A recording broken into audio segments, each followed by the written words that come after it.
biology major in my last year of school. Did a trip to New York, and on the way back was in a car wreck, and I was out of school for a year and a half. A lot of body cast, just learning how to walk and stuff. So I went back to school. I was signed up. I was in my scientific German classes and anatomy classes, and it just kind of, at that point, my language had changed, and I was also very interested in linguistics and structure of language. And luckily, taken some anthropology classes and linguistic classes, and then decided I would go into architecture drawing, and took a couple of semesters of that, and just decided it was too technical. I wasn't interested, and I happened to meet some people that were doing art, and I walked in the studio and they were flocking rocks and doing this, which I thought the language was so foreign to what I had been dealing with, a very analytical, scientific kind of approach. So I took another semester out and then went back and started making stuff. So that's kind of how it was more just a change, which everybody does. Mine was, that change was a little bit different than others. I didn't go through, have a different background, but that's kind of how that started. So it had to do still with the same, some of the same references come from that background in biology, which people note, and I intentionally don't do that in some cases.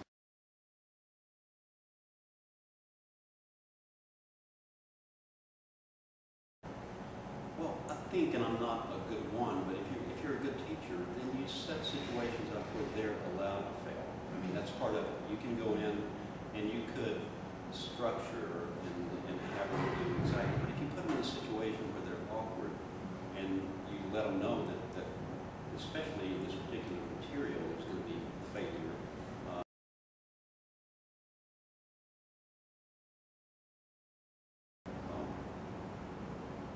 I guess the discovery, you know, every time you do something or you change, if you work real hard, there's always nuances and some kind of discovery, both in teaching and your own work. You keep discovering. Every time I go into a different process, and with the photographic process, I don't know how much longer I'm going to use that.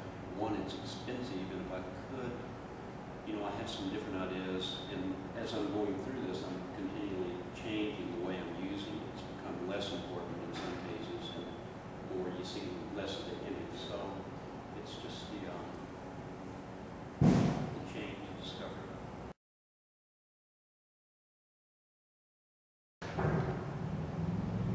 Money.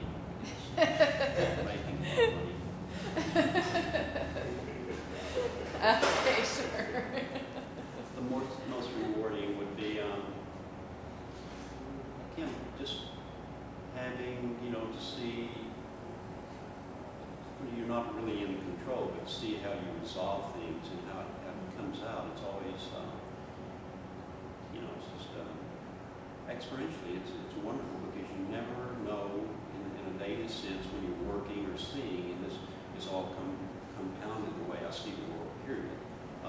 It's changed. So that, and not, well, certainly artists, and not just artists, anybody that uses that process creatively, whether you're doing what you and Paul are doing, or Carl or myself, it's just, you can be creative about that, or you can, So I've actually heard ceramics being called a study of faith and hope. The faith would be the creation of maybe the clay from the start, and then the hope part is that you really don't know what's going to come out until it's been made. Sometimes you get surprised by what comes. Have you ever found yourself surprised by something that you put together? Well, every piece, pretty much. You know, I don't know that I hope, because within clay or with any particular working with material, there's always chance involved. I guess hope, if that's the right word, for failure, because then you get to readdress and go back in, resolve, and that's where everything's for the most part, come from, is that very thing. You take chances, you build surfaces in, and I never know exactly what's going to come out, and then that's the creative part. Once you look at it, if it's a visual decision and it's not what you want to happen, then just go back and readdress it with different materials, different firing processes. There are processes with this firing. I can erase a lot of stuff, but take it back in and fire it at a different temperature. There's just ways that I can work with it, and it's a little bit different. In some initial processes, it's much like being able to think. I'm not but an abstract painter, but then as I go through the processes, they become more technical, more permanent. You can't change things quite the same way, a different way, but that where is the chance comes in. So.